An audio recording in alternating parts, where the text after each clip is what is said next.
माता की भारत माता की अमरावती आणि वर्ध्यासह महाराष्ट्रातील तमाम नागरिकांना माझा नमस्कार.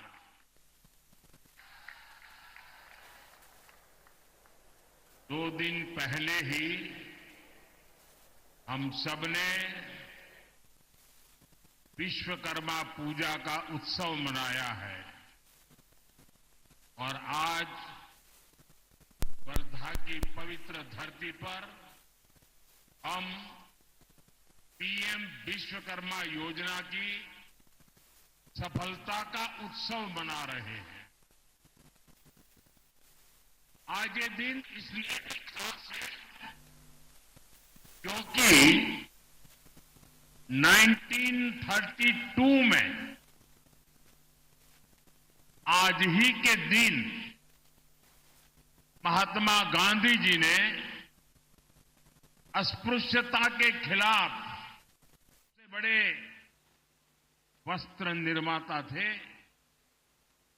हमारा धातु विज्ञान, हमारी मेटलर्जी भी विश्व में बेजोड़ थी.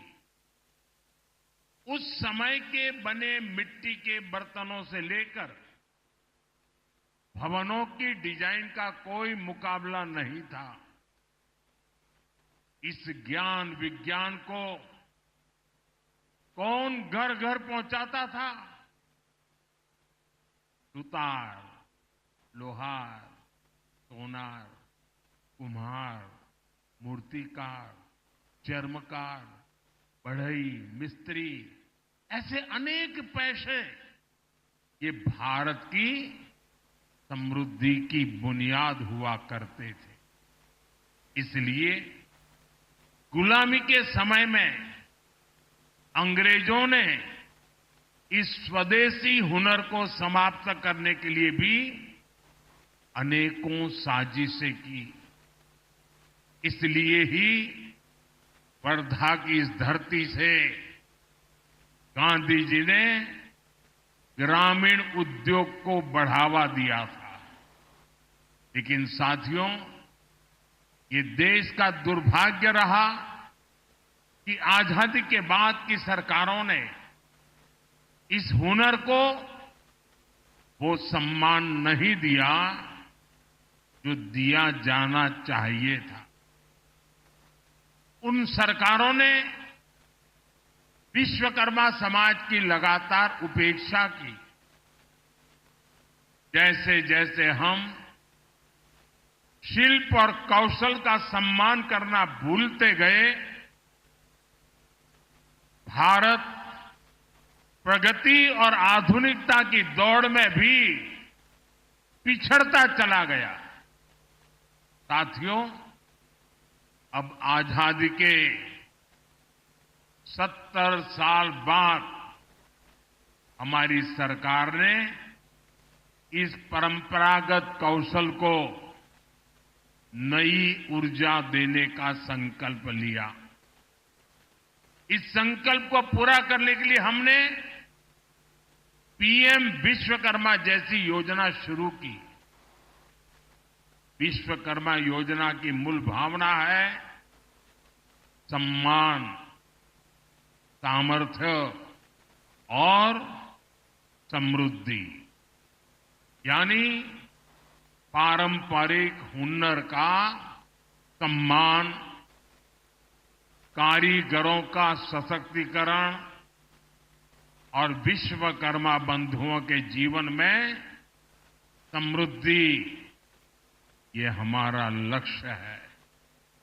और साथियों, विश्वकर्मा योजना की एक और विशेषता है.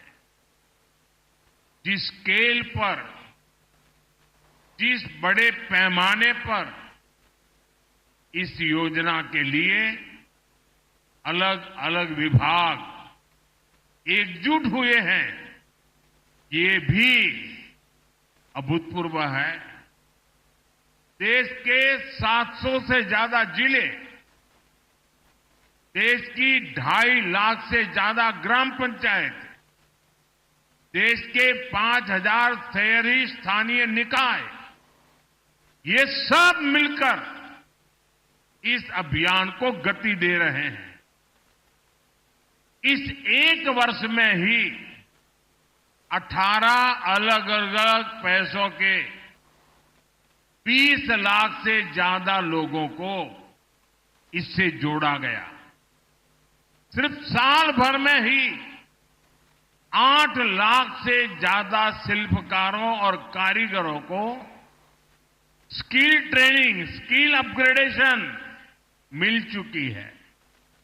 अकेले महाराष्ट्र में ही 60,000 से ज्यादा लोगों को ट्रेनिंग मिली है। इसमें कारीगरों को मॉडर्न मशीनरी और डिजिटल टूल्स जैसी नई टेक्नोलॉजी भी सिखाई जा रही है। अब तक 6.5 लाख से ज्यादा विश्वकर्मा बंधुओं को आधुनिक उपकरण भी उपलब्ध कराए गए हैं।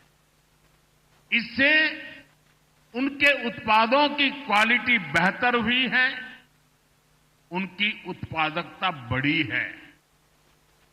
इतना ही नहीं, हर लाभार्थी को 15,000 रुपये का ई-वाउचर दिया जा रहा है।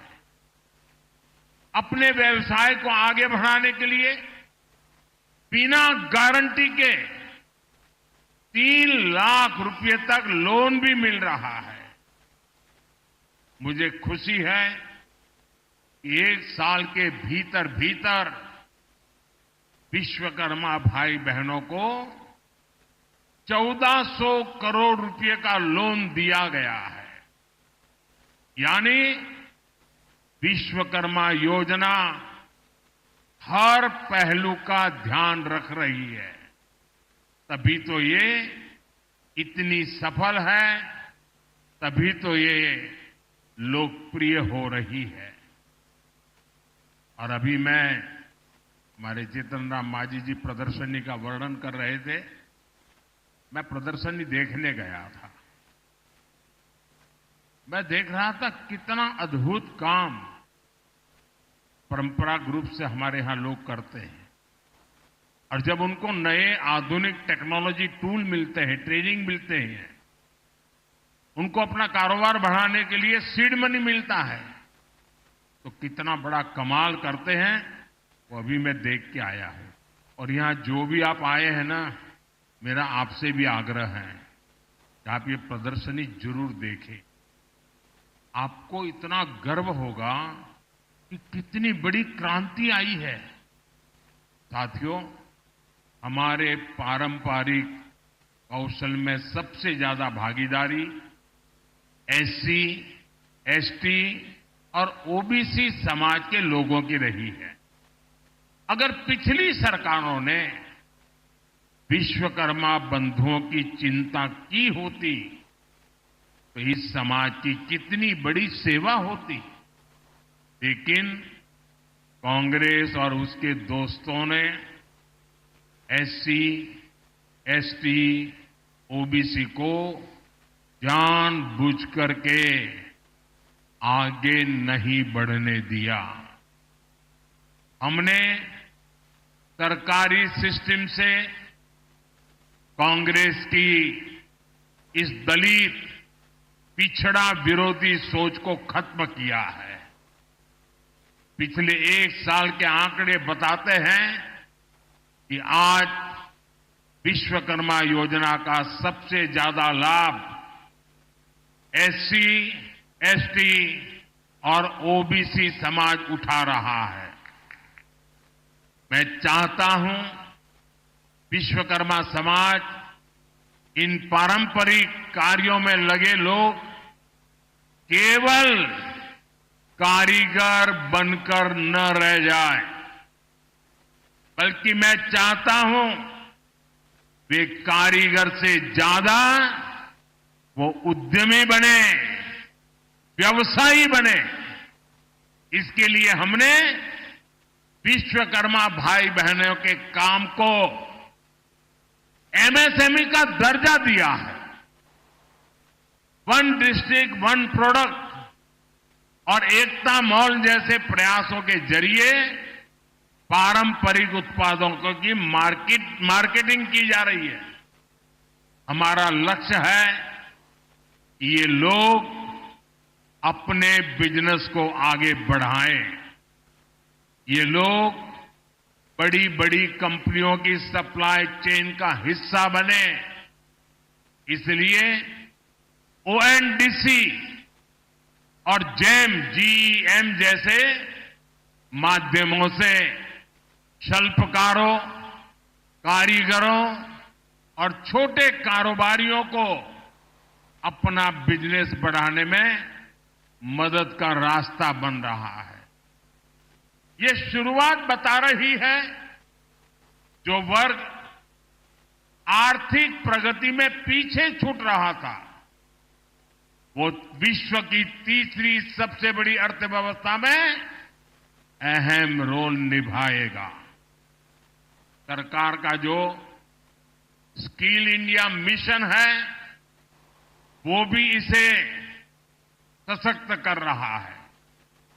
कौशल विकास अभियान के तहत भी देश के करोड़ों नौजवानों की आज की जरूरतों के हिसाब से स्किल ट्रेनिंग हुई है।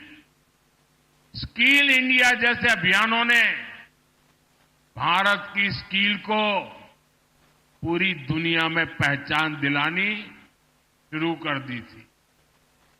और हमारे स्किल मंत्रालय, हमारी सरकार बनने के बाद हमने अलग स्किल मंत्रालय बनाया और हमारे जयंत चौधरी जी आज ये स्किल मंत्रालय का कारोबार देखते हैं।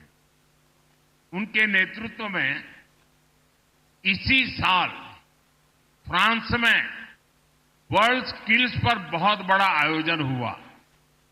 हम ओलंपिक की जो चर्चा बहुत करते हैं, लेकिन उस फ्रांस में अभी एक बहुत बड़ा आयोजन हुआ। इसमें स्किल को लेकर के हमारे छोटे छोटे काम करने वाले कारीगर और उन लोगों को भेजा गया था और इसमें भारत ने बहुत सारे अवार्ड अपने नाम किए हैं। ये हम सबके लिए गर्व का विषय है। साथियों, महाराष्ट्र में जो अपार औद्योगिक संभावनाएं हैं उनमें टेक्सटाइल इंडस्ट्री भी एक है। विदर्भ का ये इलाका ये हाई क्वालिटी कपास के उत्पादन का इतना बड़ा केंद्र रहा है, लेकिन दशकों तक कांग्रेस और बाद में महाअगाड़ी सरकार ने क्या किया, उन्होंने कपास को महाराष्ट्र के किसानों की ताकत बनाने की जगह उन किसानों को बदहाली में धकेल दिया। ये लोग केवल किसानों के नाम पर राजनीति और भ्रष्टाचार करते रहे। समस्या का समाधान देने के लिए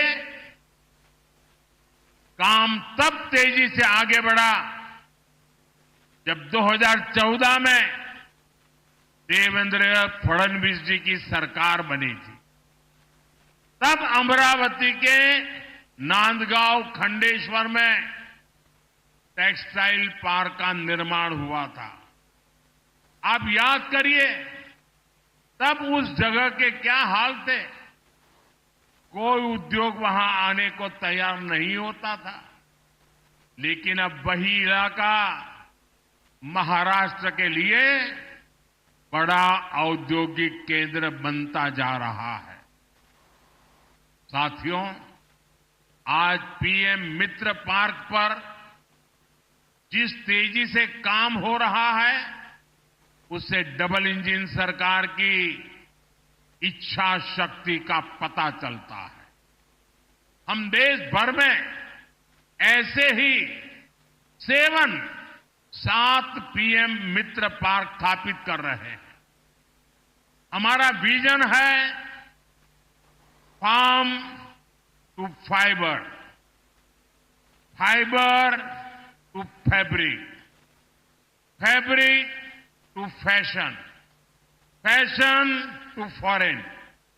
यानी विदर्भ के कपास से यहीं हाई क्वालिटी फैब्रिक बनेगा और यहीं पर फैब्रिक से फैशन के मुताबिक कपड़े तैयार किए जाएंगे। ये फैशन विदेशों तक एक्सपोर्ट होगा। इससे किसानों को खेती में होने वाला नुकसान बंद होगा, उन्हें उनकी फसल की अच्छी कीमत मिलेगी, उसमें वैल्यू एडिशन होगा। अकेले पीएम मित्र पार्क से ही यहां 8 से 10 हजार करोड़ रुपए के निवेश की संभावना है। इससे विदर्भ और महाराष्ट्र में युवाओं के लिए रोजगार के 1 लाख से ज्यादा नए अवसर बनेंगे। यहां दूसरे उद्योगों को भी बढ़ावा मिलेगा, नई सप्लाई चेन्स बनेगी, देश का निर्यात बढ़ेगा, आमदनी बढ़ेगी। और भाई और बहनों, इस औद्योगिक प्रगति के लिए जो आधुनिक इंफ्रास्ट्रक्चर और कनेक्टिविटी चाहिए, महाराष्ट्र उसके लिए भी तैयार हो रहा है।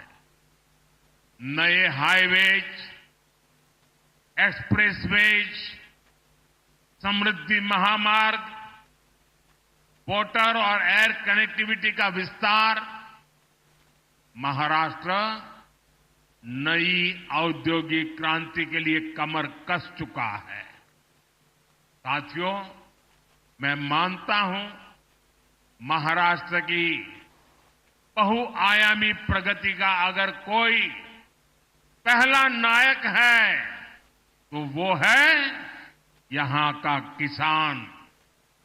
जब महाराष्ट्र का, विदर्भ का किसान खुशहाल होगा तभी देश भी खुशहाल होगा।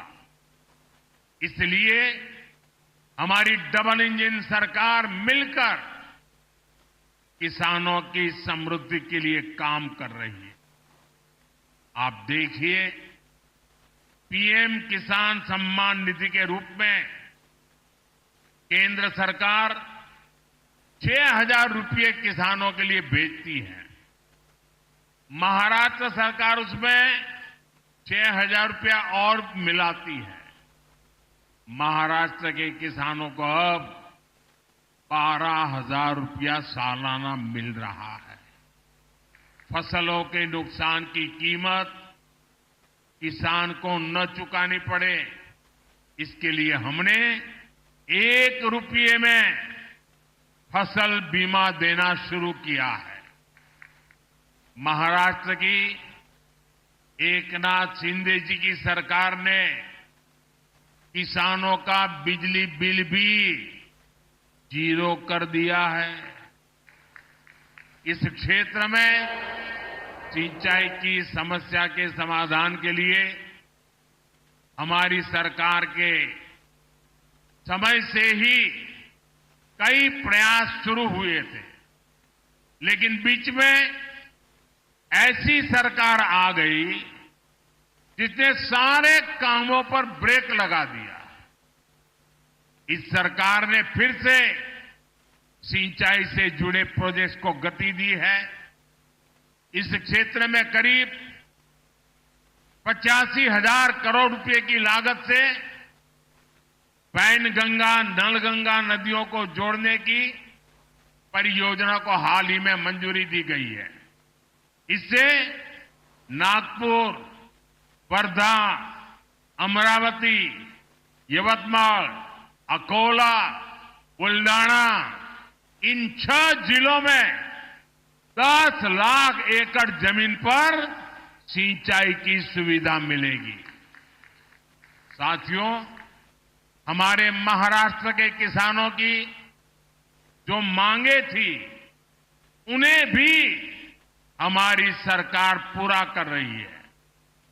प्याज पर एक्सपोर्ट टैक्स 40% से घटाकर 20% कर दिया गया है। खाद्य तेलों का जो आयात होता है उस पर हमने 20% टैक्स लगा दिया है। रिफाइंड सोयाबीन, सूर्यमुखी और पाम ऑयल पर कस्टम ड्यूटी को 12.5% से बढ़ाकर 32.5% कर दिया है। इसका बहुत फायदा हमारे सोयाबीन उगाने वाले किसानों को होगा। जल्द ही इन सब प्रयासों के परिणाम भी हमें देखने को मिलेंगे, लेकिन इसके लिए हमें एक सावधानी भी बरतनी होगी। जिस कांग्रेस पार्टी और उसके दोस्तों ने किसानों को इस हालत में पहुंचाया, बर्बाद किया, हमें उन्हें फिर मौका नहीं देना है, क्योंकि कांग्रेस का एक ही मतलब है झूठ, धोखा और बेईमानी। इन्होंने तेलंगाना में चुनाव के समय किसानों से लोन माफी जैसे बड़े बड़े वादे किए, लेकिन जब इनकी सरकार बनी तो किसान लोन माफी के लिए भटक रहे हैं। कोई उनकी सुनने वाला नहीं है। महाराष्ट्र में हमें इनकी धोखेबाजी से बचकर रहना है। साथियों, आज जो कांग्रेस हम देख रहे हैं ये वो कांग्रेस नहीं है जिससे कभी महात्मा गांधी जी जैसे महापुरुष जुड़े थे। आज की कांग्रेस में देशभक्ति की आत्मा दम तोड़ चुकी है। आज की कांग्रेस में नफरत का भूत दाखिल हो गया है। आप देखिए, आज कांग्रेस के लोगों की भाषा, उनकी बोली विदेशी धरती पर जाकर उनके देश विरोधी एजेंडे, समाज को तोड़ना, देश को तोड़ने की बात करना, भारतीय संस्कृति और आस्था का अपमान करना, ये वो कांग्रेस है जिसे टुकड़े टुकड़े गैंग और अर्बन नक्सल के लोग चला रहे हैं। आज देश की सबसे बेईमान और सबसे भ्रष्ट कोई पार्टी है तो वो पार्टी कांग्रेस पार्टी है। देश का सबसे भ्रष्ट परिवार कोई है तो वो कांग्रेस का शाही परिवार है।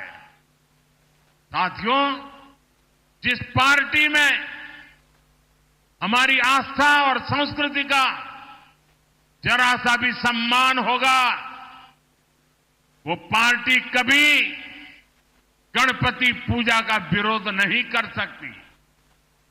लेकिन आज की कांग्रेस को गणपति पूजा से भी नफरत है। महाराष्ट्र की धरती गवाह है। आजादी की लड़ाई में लोकमान्य तिलक के नेतृत्व में गणपति उत्सव भारत की एकता का उत्सव बन गया था। गणेश उत्सव में हर समाज, हर वर्ग के लोग एक साथ जुड़ते थे। इसलिए कांग्रेस पार्टी को गणपति पूजा से भी चीड़ है। मैं गणेश पूजन कार्यक्रम में चला गया तो कांग्रेस का तुष्टीकरण का भूत जाग उठा। कांग्रेस गणपति पूजा का विरोध करने लगी। तुष्टीकरण के लिए कांग्रेस कुछ भी कर रही है। आपने देखा है कर्नाटका में तो कांग्रेस सरकार ने गणपति बप्पा को ही सलाखों के पीछे डाल दिया।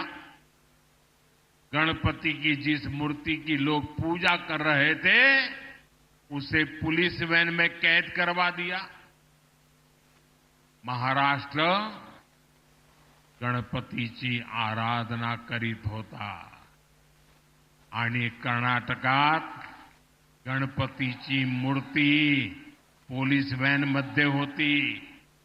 साथियों, पूरा देश गणपति के इस अपमान को देखकर आक्रोशित है। मैं हैरान हूं, इस पर कांग्रेस के सहयोगियों के मुंह पर भी ताला लग गया है। उन पर भी कांग्रेस की संगत का ऐसा रंग चढ़ा है कि गणपति के अपमान का भी विरोध करने की उनमें हिम्मत नहीं बची है। भाई और बहनों, हमें एकजुट होकर कांग्रेस के इन पापों का जवाब देना है। हमें परंपरा और प्रगति के साथ खड़ा होना है। हमें सम्मान और विकास के एजेंडे के साथ खड़ा होना है। हम साथ मिलकर महाराष्ट्र की अस्मिता को बचाएंगे। हम सब साथ मिलकर महाराष्ट्र का गौरव और बढ़ाएंगे। हम महाराष्ट्र के सपनों को पूरा करेंगे। इसी भाव के साथ इतनी बड़ी तादाद में आकर के इस महत्वपूर्ण योजनाओं को आपने जो उसकी ताकत को समझा है, इन योजनाओं का विदर्भ के जीवन पर, हिंदुस्तान के सामान्य व्यक्ति के जीवन पर कैसा प्रभाव होना है, ये आपकी विधानसभा के कारण मैं इसे महसूस कर रहा हूं।